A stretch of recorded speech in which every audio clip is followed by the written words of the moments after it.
Salam damai sejahtera dalam Tuhan kita Yesus Kristus. Shalom. Selamat pagi dan semangat pagi. Jumpa kembali dalam renungan pagi kita 19 November tahun 2020. Kita masih ada dalam renungan pulang ke rumah. Untuk bulan November ini kita sudah ada di tanggal 19 November. Sebelum kita membacakan renungan kita untuk hari ini, mari kita tunduk kepala dan kita berdoa. Bapa kami dalam surga, terima kasih untuk kesempatan yang indah untuk mendengarkan firman Tuhan. Biarlah pekabaran firman Tuhan boleh menjadi berkat dalam kehidupan kami. Inilah doa kami Bapa, terpujilah nama Tuhan, dalam nama Yesus kami berdoa. Amin. Sekali lagi, renungan kita untuk hari ini 19 November tahun 2020. Dan judul renungan kita adalah Kuasa Hujan Akhir. Kuasa Hujan Akhir. Hosea 6 ayat 3. Marilah kita mengenal dan berusaha sungguh-sungguh mengenal Tuhan. Ia pasti muncul seperti fajar, ia akan datang kepada kita seperti hujan pada akhir musim yang mengairi bumi. Sekali lagi Hosea 6 ayat 3, marilah kita mengenal dan berusaha sungguh-sungguh mengenal Tuhan. Ia pasti muncul seperti fajar, ia akan datang kepada kita seperti hujan pada akhir musim yang mengairi bumi. Dan dewasa ini Allah menggunakan jemaatnya untuk menyatakan maksudnya dalam dunia ini. Dewasa ini pesuruh-pesuruh salib sedang pergi dari kota ke kota, dari negeri ke negeri, menyediakan jalan bagi kedatangan Kristus kedua kali. Standar hukum Allah sedang ditinggikan. Roh dari Yang Maha Kuasa sedang bekerja dalam hati manusia, dan mereka yang menyambut pengaruhnya menjadi saksi bagi Allah dan kebenarannya. Di banyak tempat pria dan wanita yang mengabdi terlihat sedang menyampaikan kepada orang-orang lain terang yang telah menerangi jalan keselamatan mereka melalui Kristus.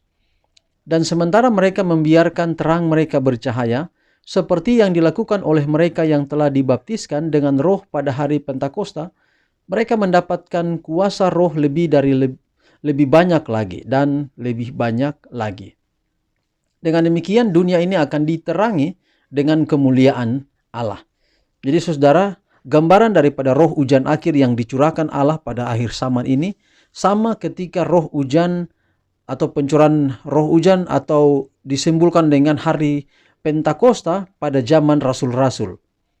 Di mana simbolnya di sana atau yang terjadi pada waktu itu ketika roh hujan akhir ini roh hujan awal ini dicurahkan adalah banyak sekali orang yang bertobat. Memang benar bahwa pada masa kesudahan, bila pekerjaan Allah di dunia ini sedang akan berakhir, usaha yang sungguh-sungguh yang ditanamkan oleh orang-orang percaya yang berserah di bawah tuntunan Roh Kudus akan disertai oleh tanda-tanda yang khusus dari kemurahan ilahi. Di bawah gambaran hujan awal dan hujan akhir yang turun di negeri-negeri timur pada waktu menabur dan menuai, nabi-nabi Ibrani meramalkan pemberian anugerah dalam ukuran yang luar biasa ke atas jemaat Allah.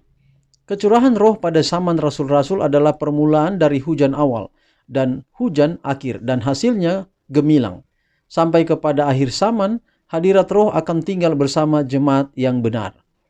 Tetapi menjelang berakhirnya penuaian dunia, suatu kecurahan yang istimewa akan rahmat rohani dijanjikan untuk menyediakan jemaat bagi kedatangan anak manusia.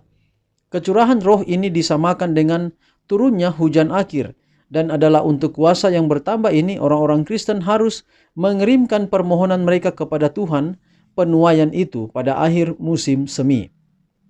Sebagai sambutan, Zakarias 10 ayat 1, Yoel 2 ayat 23, Tuhanlah yang membuat awan-awan, pembawa hujan deras dan hujan lebat akan diberikannya. Sebab telah diberikannya kepadamu hujan pada awal musim dengan adilnya, hujan pada awal dan hujan pada akhir musim seperti dulu. Tetapi kecuali anggota-anggota jemaat Allah dewasa ini mempunyai hubungan yang hidup dengan sumber semua pertumbuhan rohani, mereka tidak terpelihara dan menyala. Mereka akan gagal menerima anugerah tambahan pada saat-saat yang paling membutuhkan. Sekali lagi, tetapi kecuali anggota-anggota jemaat Allah dewasa ini mempunyai hubungan yang hidup dengan sumber semua pertumbuhan rohani, mereka tidak akan siap untuk waktu penuaian. Kecuali mereka menjaga lampu dalam keadaan terpelihara dan menyala, mereka akan gagal menerima anugerah tambahan pada saat-saat yang paling membutuhkan. Dan ini bagian terakhir sebagai kesimpulan. Jadi saudara, kita harus rajin dekat dengan Tuhan. Banyaklah berdoa saudara. Oleh karena kalau saya dan saudara tidak kebagian dalam pencurahan roh hujan akhir, sama seperti pada waktu hari Pentakosta yaitu simbol daripada roh hujan awal, maka saya dan saudara tidak akan memiliki kuasa untuk maju mengabarkan Injil. Kutipan terakhir katakan, hanya mereka yang selalu menerima perlengkapan anugerah yang segar akan mendapat kuasa yang seimbang atas keperluan mereka setiap hari dan kesanggupan untuk menggunakan kuasa itu. Jadi saudara, kita tidak akan dapat melakukan paling terbaik dalam hidup kita kecuali kita mendapatkan kuasa daripada Tuhan. Dan itu akan lebih penting lagi diperlukan pada waktu akhir zaman ini. Dan kuasa yang akan dicurahkan itu yang Alkitab katakan sebagai kuasa roh hujan akhir. Kalau di waktu bangsa Israel atau orang-orang Yahudi, pada waktu mereka menanam gandum membutuhkan hujan awal. Dan pada waktu sebelum mereka menuai, mereka membutuhkan yang namanya hujan akhir. Maka inilah simbol daripada kecurahan roh yang dibutuhkan oleh umat-umat Tuhan di muka bumi ini. Kepada kita yang sekarang hidup di akhir zaman, mari kita setia. Agar ketika roh hujan akhir itu dicurahkan, kita mendapatkan bagian di dalamnya, maka kita akan dapat banyak berkat. Kalau kita tidak mau kena hujan, maka kita menggunakan payung. Payung itu adalah kesombongan. Payung itu adalah kecongkakan, tinggi hati, tidak mau ditegur, tidak mau bertobat. Kalau payung itu kita gunakan, kita tidak akan kebagian, kita tidak akan kena hujan akhir. Maka caranya adalah jangan pakai payung kesombongan, kecongkakan, ketinggian hati, cinta diri dan sebagainya. Cinta harta, tapi buang payung-payung itu dengan bantuan kuasa Roh Kudus tentunya. Sehingga kita kena basah dengan roh hujan akhir, maka roh hujan akhir itu akan menggerakkan kita untuk setia kepada Tuhan dan mengabarkan Injil kepada setiap suku, bangsa, bahasa, dan kaum, kata kitab Wahyu. Tuhan memberkati kita adalah doa saya. Amin. Mari kita tutup dan kita berdoa. Tuhan, terima kasih untuk pekabaran yang luar biasa pagi ini. Kiranya dapat menjadi berkat bagi kami. Berkati kami sepanjang hari ini dalam semua aktivitas kami. Pendengar renungan harian di mana saja berada, Engkau memberkati. Inilah doa kami, terpuji nama Tuhan, dalam nama Yesus kami sudah berdoa. Amin.